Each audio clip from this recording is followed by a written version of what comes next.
की जो खबर है, बड़ी खबर वो यही है कि आज सुबह लगभग 5 साढ़े 5 बजे करीब भूकंप के झटके महसूस करे गए, विशेष तौर पे राजस्थान और महाराष्ट्र में।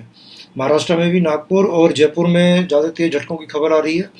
लेकिन अच्छी खबर इसमें यही है कि कोई भी जान माल का विशेष नुकसान नहीं हुआ है और लोग अपने सुरक्षित हैं।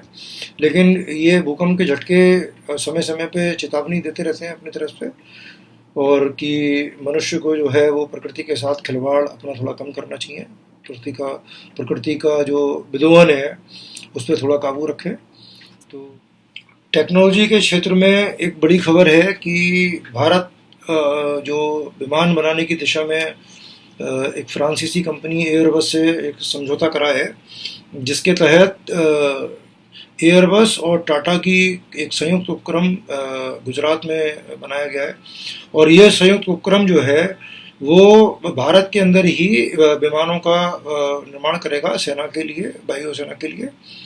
और लगभग जो अभी प्लानिंग चल रही है उसके अंतर्गत 40 विमानों का निर्माण भारत में होना है और वो लगभग 2026 तक पूरा होगा।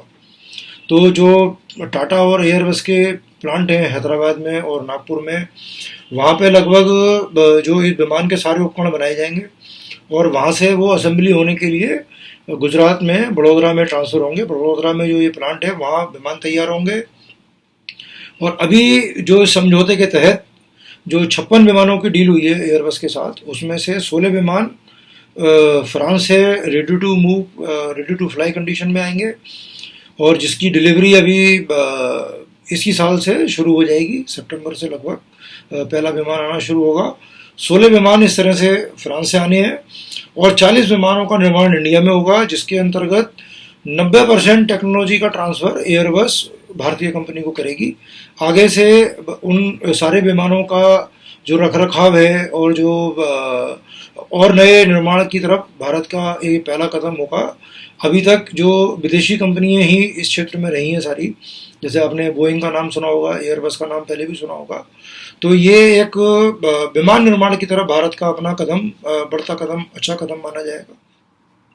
हम लोग जनरली ये देखते हैं कि हमारे देश में कल्चर है कि आपकी रिटायरमेंट की एज के बाद लोग आपसे सवाल पूछना शुरू करते हैं कि अब आप क्या करेंगे।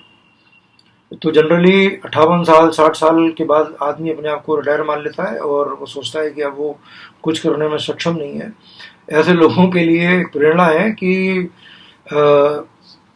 अमेरिका के एक जिम ऑर्गेटन नाम के व्यक्ति ने 90 वर्ष की उम्र में बॉडी बिल्डिंग प्रतियोगिता जीती है और Guinness book of world record में सबसे उम्र दराज बॉडी बिल्डर का रिकॉर्ड बना के दर्ज कराया है। जिम ऑर्गेटन जो है वो अपने आप में अपनी बॉडी को लेकर संतुष्ट नहीं थे। उनको लगता था उनके शरीर की फैलावट खराब हो रही है, तो उन्होंने जो है उसको नेगेटिव तौर पे ना लेके एक पॉजिटिव तरीके से लिया और अपनी बॉडी को स्ट्रीमलाइन करने के लिए जिम जाना शुरू करा। और उसके बाद जब थोड़ा सा उन्होंने उसमें ध्यान लगाया और तो अपना समय लगाया, तो आज उनकी स्थिति यह है कि वो बॉडी बिल्डिंग प्रतियोगिता में 90 वर्ष की उम्र में, जो उन्होंने अभी 90 वर्ष मई में ही पूरे करे हैं, और वो बॉडी बिल्डिंग प्रतियोगिता में भाग ले रहे हैं और अपने आप को फिट भी रख रहे हैं और अपने आप को पॉजिटिव रख के चल रहे हैं। तो उम्र, जैसे बोलते हैं लोग, age is just a number. Actual में आपका माइंड सेट है कि आप उस चीज़ को किस तरह से लेते हैं और उसको किस तरह से आप भुनाते हैं। तो ये अपने आप में एक एग्जाम्पल है इस चीज़ का कि अगर आप चाहें तो किसी भी उम्र में कोई भी काम शुरू कर सकते हैं। और अगर आप, अब जैसे जिम ऑर्गेटन के बारे में जब मैं पढ़ रहा था तो मुझे ये ज्ञात हुआ कि भाई ऐसा नहीं है कि वो बहुत रेगुलर डेली जिम जा रहे हैं या जो है वो बहुत ज़्यादा एक्सरसाइज कर रहे हैं। हफ्ते में 3 दिन 4 दिन वो जिम जाते हैं और अपना 1 घंटा 2 घंटा उसमें लगाते हैं अपनी बॉडी के मेंटेनेंस के ऊपर, और उससे उन्होंने ये उपलब्धि हासिल करी है। अक्सर आपने देखा होगा कि आपके घर में बहुत सारी चीज़ें आप खरीदते रहते हैं, इकट्ठी करते रहते हैं, बट उनको कभी डिस्पोज नहीं करते।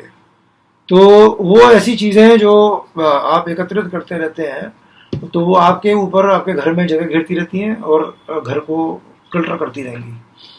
अब एक बेल्जियम की महिला है, वो अब बार बार अपना जब घर शिफ्ट करती थी तो उन्होंने ये महसूस करा, उनका नाम बारबरा है, तो उन्होंने एक बार क्या महसूस करा कि भाई मेरे पास बहुत सारी चीज़ें घर में हैं, तो मैं इसका कुछ कलेक्शन करती हूँ। तो उन्होंने क्या करा कि उनके घर में जो चीज़ें थी उनके फ़ोटो खींचने शुरू करे एक एक आइटम के। तो लगभग उन्हें 4 साल लगे सारे फोटो कलेक्ट करने में, और इस बीच में भी जो कोई नया सामान वो घर में खरीदती थी तो उसका फोटो खींच लेती थी, चाहे वो सुई खरीदें तो, और अगर कोई हाथी खरीदें तो। लेकिन उन्होंने हर आइटम का फोटो खींचा। तो लगभग 4 साल लगे उन्हें इस काम को पूरा करने में, और 17,000 से ज़्यादा फोटो उन्होंने खींचे। और जब उन फोटो को उन्होंने सजाना शुरू करा घर में, तो उसके लिए पूरी एक जगह की आवश्यकता पड़ी, और उन्होंने ये महसूस करा कि इसमें से लगभग 90% से ज़्यादा चीज़ें ऐसी हैं जो उन्होंने सालों से यूज़ नहीं करी और बेकार में उन्होंने कलेक्ट कर रखी हैं।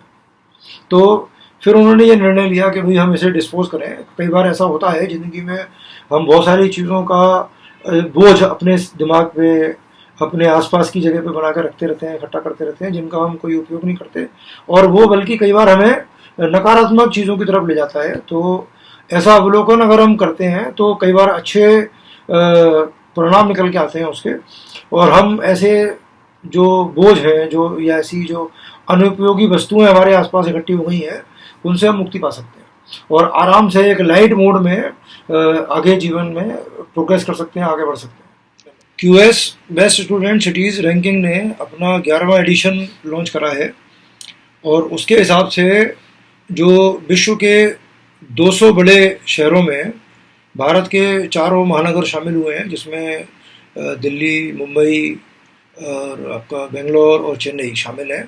और टॉप जो भारत की तरफ से सिटीज़ में मुंबई, उसके बाद दिल्ली का स्थान है।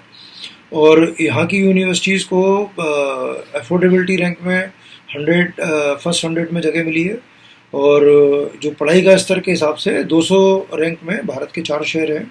और बस ये है कि फर्स्ट 100 में कोई भी शहर नहीं है, लेकिन 118वीं रैंक और 132वीं रैंक के साथ मुंबई और दिल्ली को स्थान मिला है। तो इस हिसाब से देखा जाए तो भारत में शिक्षा का स्तर लगातार सुधर रहा है, और चाहिए ये कि भारत में अच्छे बड़े कैंपस जो स्थापित हों, और उनकी जो एम्प्लॉयबिलिटी है स्टूडेंट्स की, उस पर थोड़ा सा ध्यान दिया जाए। क्वालिटी हमारे यहाँ काफ़ी अच्छी होती है, लेकिन भारत से पलायन चूँकि ज़्यादा है। तो मेरा अपना मानना ये है कि कॉर्पोरेट सेक्टर को इस दिशा में वैसे तो बहुत काम हो रहा है, अभी और ध्यान देने की ज़रूरत है। तो जो पे स्केल्स हैं वो अगर विश्व के हिसाब से कॉम्पिटिटिव होंगे तो भारत में भी अच्छे स्तर की यूनिवर्सिटी पैदा होंगी, और लोगों को पढ़ने में रुझान उन यूनिवर्सिटी में बढ़ेगा।